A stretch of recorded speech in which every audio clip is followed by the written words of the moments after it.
Mark Gallner, Executive Director, Temple Israel. Hope this finds you and your family well.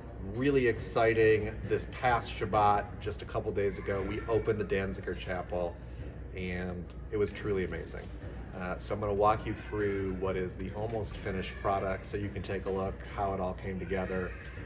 Opened for Shabbat, had a life cycle event here on Saturday, life cycle event here on Sunday, and we just keep moving through things quickly here as we finish this space, moving right onto the sanctuary, which we'll show you too. So come on in. First thing you'll notice is that the stained glass windows have been put back up from Clarksdale, Mississippi.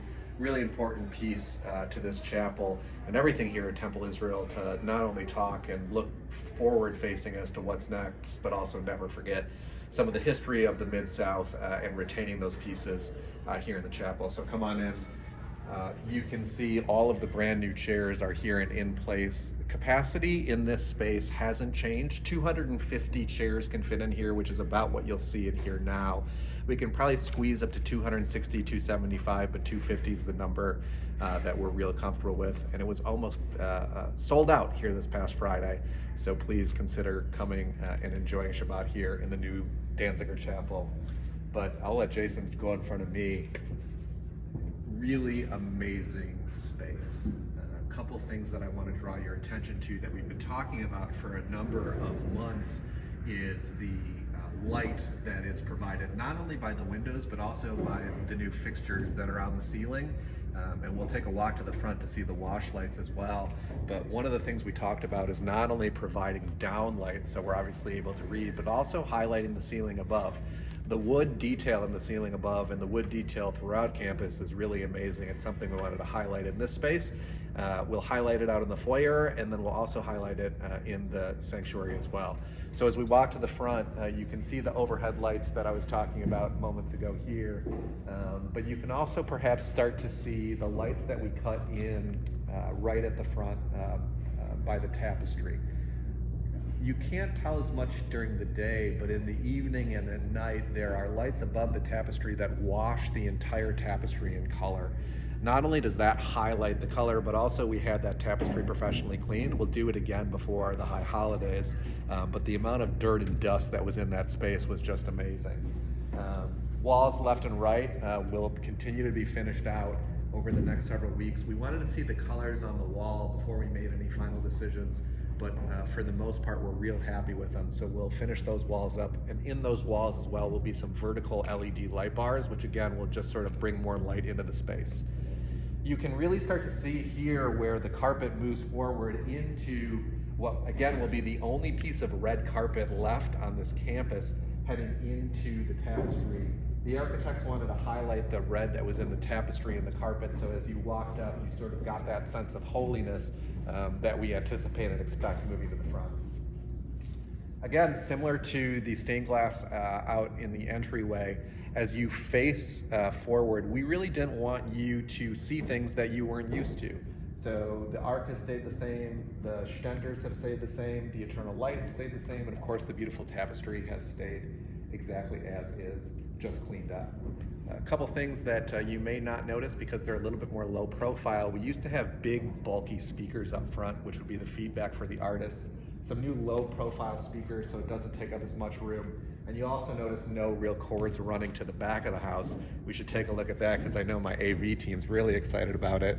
But we used to have a 6-foot folding table back here for them, which was real classy, not only for them, but the look of the sanctuary. We built them a brand new AV table, brand new equipment for them back here, which really turned out quite amazing. Clean look, and again, what is important to me is as you're standing here, and Jason will show you looking at the floor moving forward, we used to have cords that ran all over the place. Now it's clean, nothing for our members to see, and more importantly, nothing for our members to trip over. So again, today is the 19th, which would make Friday this last week, 18th, 16th? I get that right, Jason? Great. Friday the 16th, Monday the 19th. From strength to strength, we move right from Danziger Chapel into the sanctuary. So let's maybe take a walk. You want to stop it? Come on, let's take a walk. Show you a couple other things on our way. So again, this space is 98% complete. You can see we stopped obviously the carpet here. We've rearranged the wood barrier so that as you exit the chapel, should you want to use the restrooms, you can go as you exit to the left for the men's room, to the right for the women's room. That was difficult standing this way, and access the social hall that way as well. The Jerusalem stone, which I've talked about in many other videos, has actually arrived in Memphis. So behind me, they'll start putting that up over the next several days and really start addressing the foyer area. We'll start from almost bottom to top in terms of we'll get everything on the walls, we'll move into the carpet, and then we'll address the lighting above. Trouble.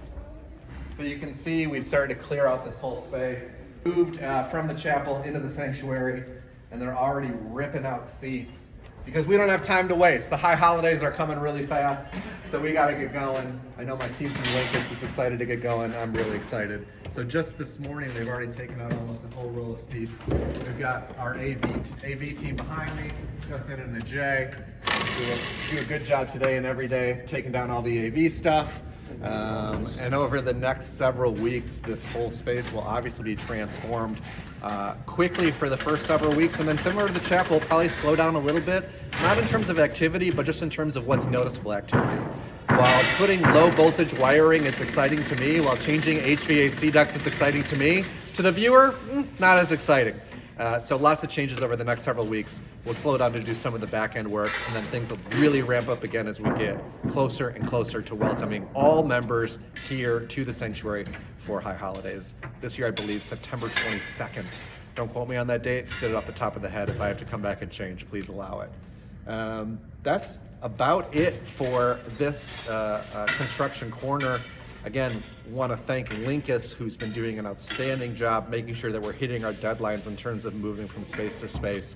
I want to thank our members who have been very flexible and kind as we continue to maneuver people and things around this space. And most importantly, I want to thank everyone who has already given a contribution to Vision 26, the capital campaign that not only will address the spaces that we've looked at, the sanctuary, the chapel, the social hall, both the bathrooms, the bridal suite, but then the next phase is the next phase is completely redoing our beautiful Barbara K. Littman ELC. So get ready for that in the next several months as well.